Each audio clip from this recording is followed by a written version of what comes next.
Kamu itu bukan menderita takut dan cemas karena kejadian yang kamu alami. Kamu menderita karena penafsiranmu akan kejadian tersebut. Kamu memilih menafsirkan sesuatu itu dengan tidak tepat. Itu namanya persepsi, penafsiran suatu event atau kejadian. Sebagai contoh, ketika kamu kehilangan pekerjaan, kamu merasa takut, cemas, kamu lelah secara mental. Energimu terkuras dengan begitu bisingnya pikiran di kepalamu.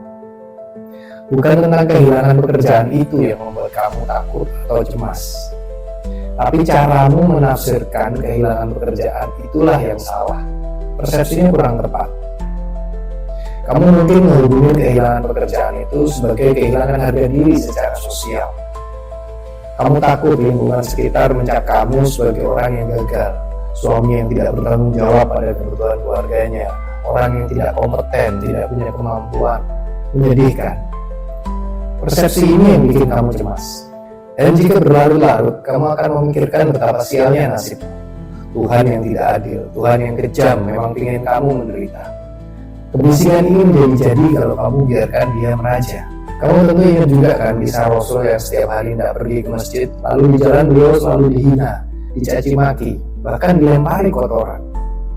Apa Rasul marah? Takut, cemas, meratap? Tidak sama sekali. Bahkan mengeluh pun tidak.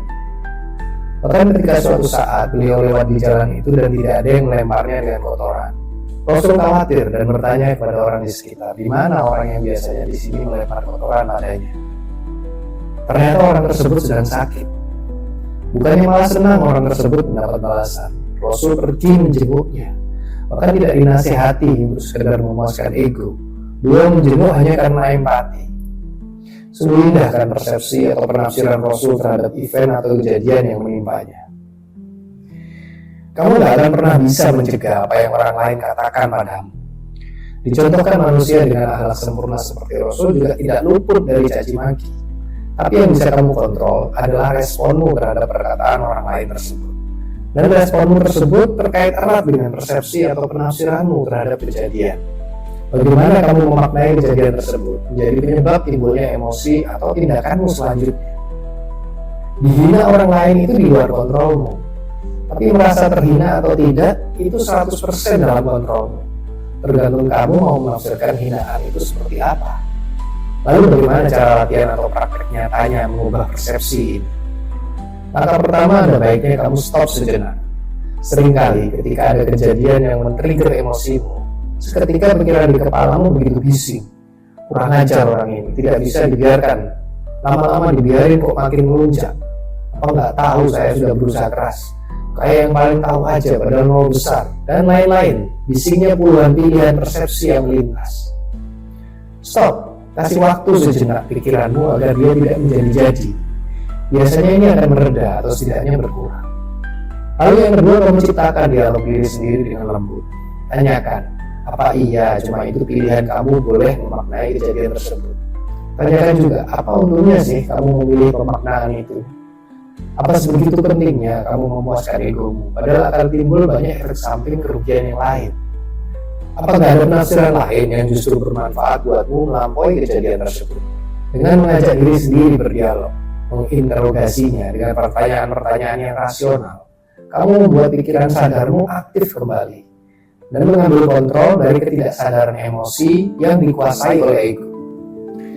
Lalu yang ketiga, bentuk kembali persepsi baru yang lebih bermanfaat. Banyak sekali sebenarnya pilihanmu untuk memaknai akan suatu kejadian. Banyak yang negatif demi memuaskan egomu, dan banyak juga yang positif agar kamu bisa melampaui kejadian tersebut. Jika sekali kamu sudah berhasil melambainya, maka kejadian yang sama di hari berikutnya tidak akan membuat emosimu takut dan cemas meraja kembali.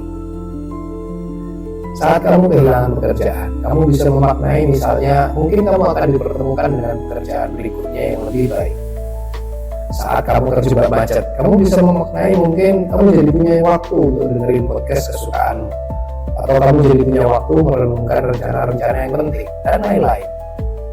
Kamu pasti perlu latihan untuk menguasai itu. Gak ada orang yang tiba-tiba ahli terhadap suatu bidang tanpa latihan dari waktu ke waktu. Dan oleh karena itu juga, kamu jangan terlalu keras pada dirimu. Ketika kamu dapat kejadian yang berat dan kamu belum berhasil melampaui takut dan cemasmu, maafkan dirimu, kasih kesempatan belajar. Sejak bayi hidup kita memang seperti itu kan, belajar, salah, belajar lagi, salah lagi, terus menerus disempurnakan. Yang penting komitmen, upayakan yang terbaik. Tentunya libatkan Tuhanmu, Dia yang Maha Kuasa. Mohon dikuatkan agar kamu selalu dikembalikan di jalan yang lurus. Semoga kamu tumbuh besar ya kecambah.